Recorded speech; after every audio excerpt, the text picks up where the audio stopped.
Sadie inhaled sharply. I had to cover her mouth to keep her from screaming. We both knew that voice. I remembered it all too well from the Red Pyramid. Sit. Menshnikov didn't even look tired from the summoning. He sounded awfully calm for someone addressing the god of evil. We need to talk. Sadie pushed my hand away and whispered, Is he mad? Desk, I said. Scroll. Out of here. Now. For once, she gave me no argument. She began fishing supplies out of her bag. Meanwhile, the big green jar wobbled as if Set were trying to tip it over. A malachite vase? The god sounded annoyed.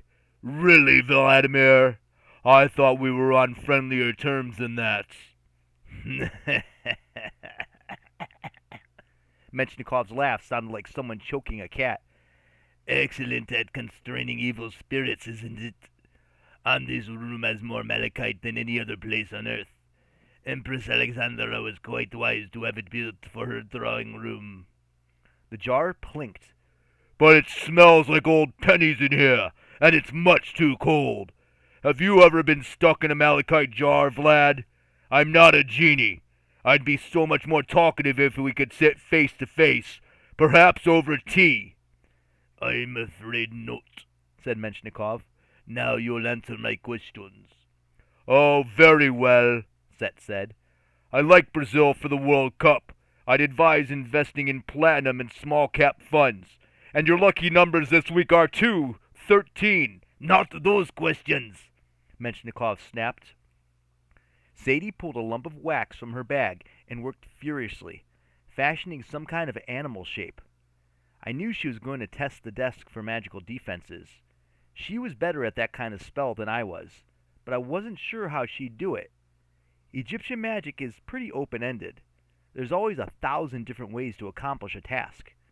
The trick is being creative with your supplies and picking a way that won't get you killed. You will tell me what I need to know, Menshnikov demanded, or that jar will become even more uncomfortable. My dear Vladimir, Slet's voice was full of evil amusement. What you need to know may be very different from what you want to know. Didn't your unfortunate accident teach you that? Menshnikov touched his sunglasses, as if making sure they hadn't fallen off. You will tell me the binding for a proptus, he said in a steely tone, and then you will tell me how to neutralize the enchantments on Brooklyn House. You know Kane's defenses better than anyone. Once I destroy him, I will have no opposition. As the meaning of Menshnikov's words sunk in, a wave of rage nearly knocked me off my feet. This time Sadie had to clamp my mouth shut. Calm, she whispered. You're going to start an invisibility shield popping again. I pushed her hand away and hissed. But he wants to free Apropos. I know. And attack Amos. I know. So help me get this bloody scroll and let's get out of here. She put her wax animal on the desk. A dog. I thought so. And began writing hieroglyphs on its back with a stylus.